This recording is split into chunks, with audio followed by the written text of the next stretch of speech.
మరియు ఉత్తరాషాఢ నక్షత్రం యొక్క మొదటి పాదంలో పుట్టిన మీరు ధనుసు రాశి వారుగా పరిగణించబడుతున్నారు.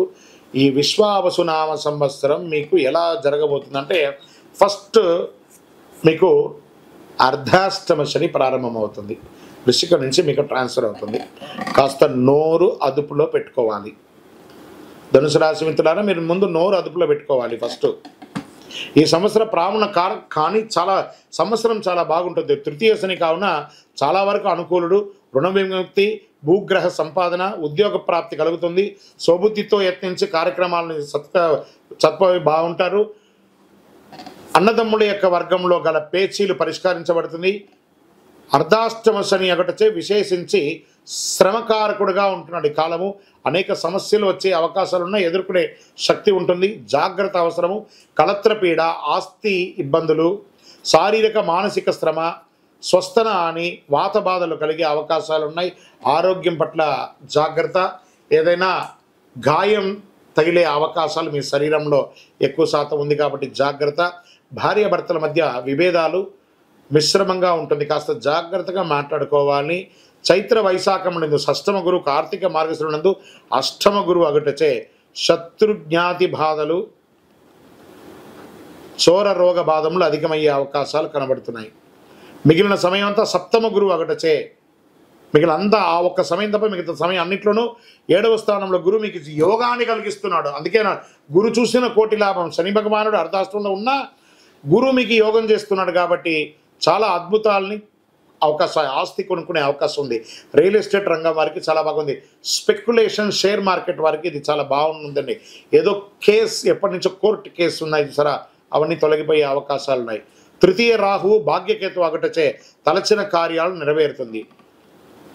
మర్యాద హాని ఉన్న చోట మర్యాదలు వచ్చే అవకాశాలు బాగున్నాయి.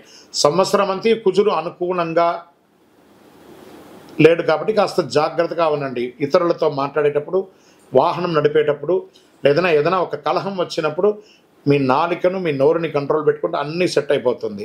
ఇంకా నక్షత్ర ప్రకారంగా తీసుకుంటే మూలా నక్షత్రం వారికి సంవత్సర ఆరంభం నుండి వైశాఖ పూర్వార్ధం వరకు, తిరిగి భాద్రపద బహుళం నుండి మాఘపూర్వం వరకు నైదన తారయందు శని, సంవత్సరారంభం నుండి కార్తీక బహుళం వరకు నైదన తారయందు రాహు సంచరిస్తున్నారు. పూర్వాషాఢ నక్షత్రం వారికి వైశాఖ బహుళం నుండి భాద్రపద బహుళం వరకు, తిరిగి మాఘ బహుళం నుండి సంవత్సరాంతం వరకు నైదన తారయందు శని, ఆషాఢ బహుళం నుండి సంవత్సరాంతం వరకు జన్మతారయందు కేతు సంచరిస్తున్నాడు. ఉత్తరాషాఢ వారికి సంవత్సర ఆరంభం నుండి ఆషాఢ బహుళం వరకు జన్మతారయందు కేతు సంచరిస్తున్నాడు. మొత్తం మీద ఈ సంవత్సరంలో 70-30గా మీకు తీసుకోవచ్చు. ఈ 70% అనుకూలం, 30% ప్రతికూలం ఉంది. ఈ ప్రతికూలాన్ని అనుకూలంగా మార్చుకోవడానికి ఏమేమి ప్రయత్నాలు ఉన్నాయో అవన్నీ కూడా చేయండి. ఇష్టదైవ ప్రార్థన అవశ్యం. 7 అనే ఒక సంఖ్య మీకు చాలా కలిసి వస్తుంది.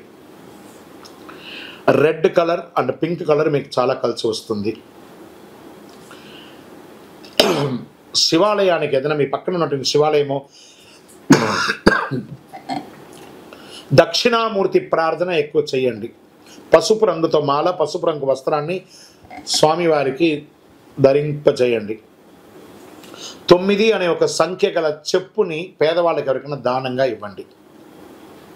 మీ వయస్సు ఎంత ఉందో అన్ని సంఖ్యతో మీ నక్షత్రం రోజు పరిసర ప్రాంతాల్లో ఏదైనా ఒక దేవాలయంకి వెళ్ళి ఆ దీపాన్ని వెలిగించండి.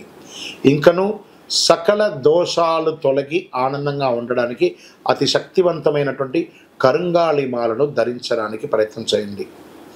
మళ్ళీ చెప్తున్నాను, ధనుసు రాశి విద్యార్థులారా, మీరు అద్భుతమైనటువంటి విద్యను సాధించే ఒక మహా సంవత్సరంగా ఈ 2025-26 ఉండబోతుంది. Get ready. విజయోస్తు.